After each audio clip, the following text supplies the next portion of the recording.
Hello guys, সবাইকে আমি সালাম জানাচ্ছি। আসসালামু আলাইকুম। আজকে আমি একটা কথা বলতে চাই।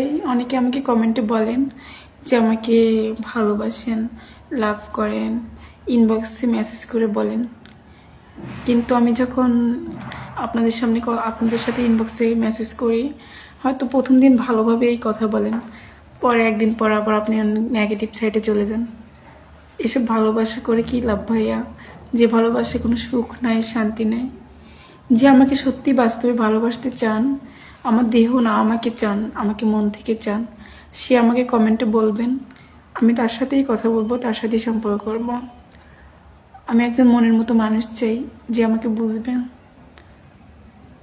আমাকে এরকম বাজে বাজে কমেন্ট করবে না। ঠিক আছে, ভালো থাকবেন সবাই। আর যে আমাকে ভালোবাসতে চায় মন থেকে, আমার দেহ ছাড়া, আমাকে কমেন্টে বলে যাবে।